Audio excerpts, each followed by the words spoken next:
पिए दारू त छौरी पिए मट्ठा, छोरा पिए दारू त छौरी पिए मट्ठा।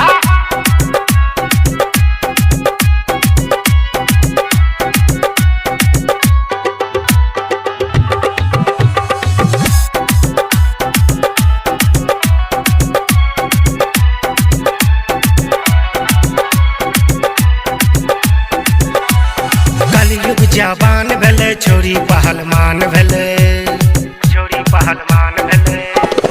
कलयुग जवान भेले छोरी पहलवान भेले, कलयुग जवान भेले छोरी पहलवान भेले। मारै छे छोरा के धक्का, छोरा पिए दारू त छौरी पिए मट्ठा, छोरा पिए दारू त छौरी पिए मट्ठा, छोरा पिए दारू त छौरी पिए मट्ठा,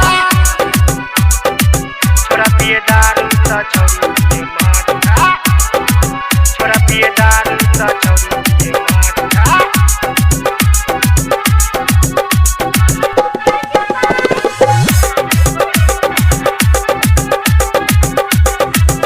कियो कहै नै ओकरा बुझा क, चले छाती सौरनी उड़ा क।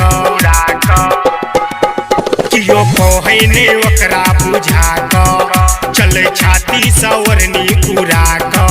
ककरो बात न कहियो ई माने, अपने के सोना कछी जाने।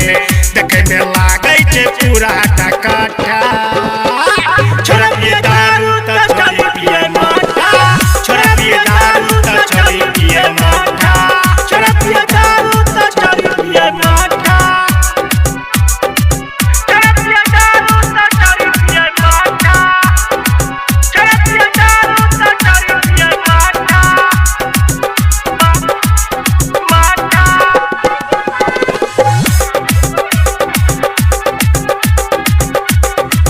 सबसे लड़ै ला सन करै छै, हरदम पावरफुल अपने रहै छै। सबसे लड़ै ला सन करै छै, हरदम पावरफुल अपने रहै छै।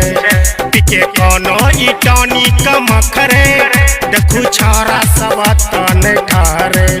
बदल लागै छै कोनो देसी पट्ठा, छोरा पिए दारू त छौरी पिए मट्ठा, छोरा पिए दारू त छौरी पिए मट्ठा, छोरा पिए दारू त छौरी पिए मट्ठा, छोरा पिए दारू त छौरी पिए मट्ठा, छोरा पिए दारू त छौरी पिए मट्ठा।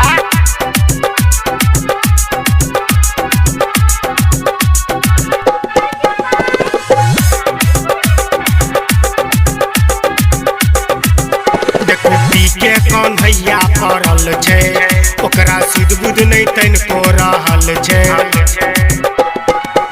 देखो पी के ई कृष्णा पड़ल छै, ओकरा सिद्ध बुद्ध नहीं तनिको रहल छै। छोरी लागै छै एकदम पटाका, उकन देख क भ जाय छै हक्का बक्का। ससी बांध